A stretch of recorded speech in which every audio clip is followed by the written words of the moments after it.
Devido à repercussão que está tendo na internet sobre a minha defesa da democracia e do Estado Democrático de Direito, a defesa do direito, aí eu vou apresentar algumas das minhas credenciais. Essa é da Presidência da República, essa é do Senado Federal, essa do Supremo Tribunal Federal e esse é o meu crachá de imprensa normal. Eu acompanho política desde os 5 anos de idade, Sou formado em gestão pública, tenho alguns cursos, diploma, aqui na Escola Nacional de Administração Pública, e por aí vão a nossa experiência, a nossa vivência, política, jurídica, acadêmica, a vivência humana. E o que está acontecendo no país hoje é muito preocupante, porque existem os dois extremos, a direita, a esquerda, e nós, no centro, que somos os legalistas, as pessoas que querem que as coisas aconteçam da forma correta. Ninguém aqui está dizendo que a esquerda está errada, ou que a direita está errada, ou condena os dois. Não, a gente quer que, se tiver erros e for provado esses erros, sejam de uma forma correta. E aí eu entro agora no rito da administração pública. A administração pública, ela é regida pelo artigo 37 da Constituição, onde ela detém os princípios, está expressa a legalidade, impessoalidade, moralidade, publicidade e eficiência. As decisões, a gente tem que trazer essa reflexão para a sociedade.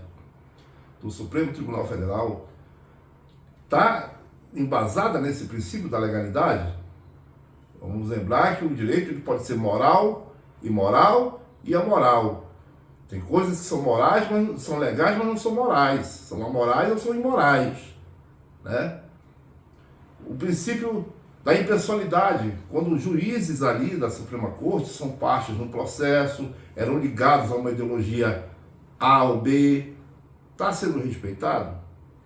A moralidade, quando o Supremo, que não tem atribuição de recepcionar esse inquérito contra o ex-presidente, porque ele não era mais presidente, Se houve ou não houve tentativa, isso precisa ser julgado, apurado, as acusações são muito graves, mas o Supremo não tem esse poder. E se tivesse, se ele presidente fosse, no uso das suas atribuições, ele teria que ser julgado pelo pleno, pelos 11. E desses 11, no mínimo 5 ministros ali são, a meu ver, estão sob suspeição, porque estão do lado ou do outro. Eu sou amigo, eu sou inimigo, eu sou parte, ou supostas vítimas até, que existe nos autos aí. A publicidade, está sendo feita a publicidade real, dando a publicidade. Ah, não, mas o nosso sistema é inquisitivo. Sim, é inquisitivo e a publicidade. Foi dado todo o conteúdo dos autos para os advogados? É a pergunta que eu faço, porque os advogados reclamam que não tiveram acesso a todos os autos, todos. E a eficiência? Esse é o princípio maior que a gente tem que dar, seja no poder judiciário, seja no poder legislativo, seja no poder executivo. Nós precisamos seguir os ritos da administração pública. Juiz não é superior à lei. O juiz, ele aplica o que está na lei, expresso na lei. Quem cria as leis são as casas legislativas, no caso federal, Congresso Nacional, Câmara e Senado. E o Congresso também precisa dar uma resposta. A resposta precisa vir da política, da diplomacia, do bom convívio, para que se apaziguem os ânimos. Não estou falando para ninguém sair impune. Não estou falando sobre anistia, eu estou falando sobre os ritos processuais. Aí agora no Executivo, o presidente Lula viajando lá no Japão, tratando de economia, nossa economia, como todos sabem, o aumento de preços absurdos, a economia sobe, desce. Presidente Lula, enquanto cidadão brasileiro, cuide da economia do país, cuide das suas atribuições. O senhor falou lá que sobre anistia, isso não é, nesse momento, até mesmo porque o senhor não tem esse domínio da didática do mundo jurídico. Então o senhor não pode estar dando pitaco, o senhor tem que fazer as coisas, né, porque de uma forma de apaziguar e não de incendiar. Se a gente voltar no dia 8 de janeiro, as coisas que a gente vê de bastidores aqui, a gente vê lá que até a tropa do Exército, Marinha Aeronáutica estava dividida, isso é nítido. Os comandantes militares de área já eram nomeados pelo presidente Lula no governo de transição e botaram tanques nas ruas para que a polícia do Distrito Federal não entrasse no setor militar urbano. O que foi que aconteceu ali? A tropa estava dividida, os generais estavam divididos. Depois houve uma conversa entre o ministro Zé Múcio, entre o ministro Flávio Dino, né, entre os comandantes, né, o comandante do Exército, o comandante militar do Planalto, e aí, quando foi de manhã, entregaram os ativistas lá para a Justiça, que, a meu ver, fizeram correto. Fizeram correto, mas a tropa se dividiu. A gente não pode estar incendiando, tocando gasolina, para que se pegue fogo, porque essa história a gente não sabe, aliás sabe, até sabe, porque os militares, já dizia, salvo me engano, Rui Barbosa, quem tem as armas detém o poder de manter ou destituir o governo.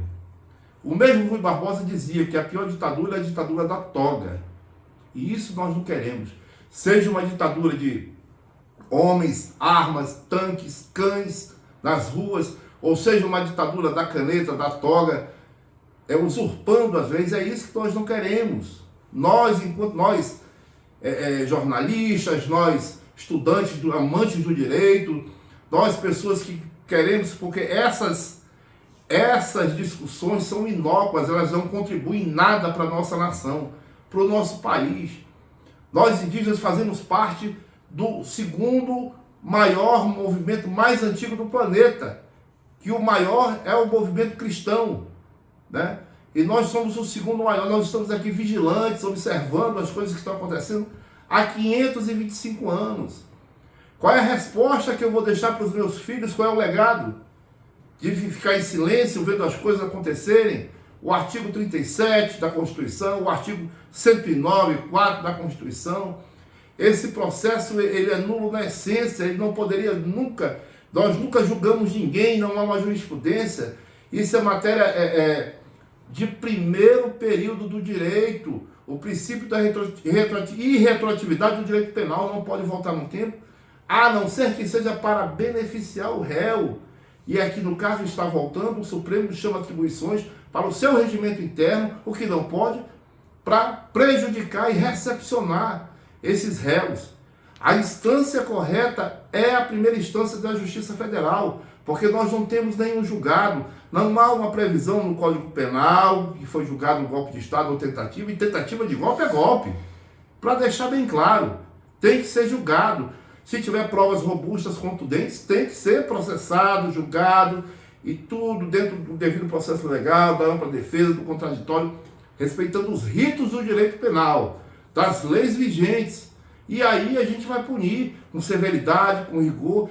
Agora, na minha humilde observação, é um julgamento que está sendo atropelado os ritos. É um julgamento mais político, e isso nós temos que ter uma resposta jurídica, correta, séria. Ou então eu vou pegar todos os diplomas que eu tenho aqui e vou jogar fora, porque tudo que eu aprendi até hoje, lendo, estudando, e frequentando aulas presenciais e acompanhando, né, as jurisprudências, as palestras, né, não valeu a pena. Então nós temos que analisar de uma forma serena, correta. A gente tem que procurar não passar a mão na costinha de ninguém, mas de uma forma justa,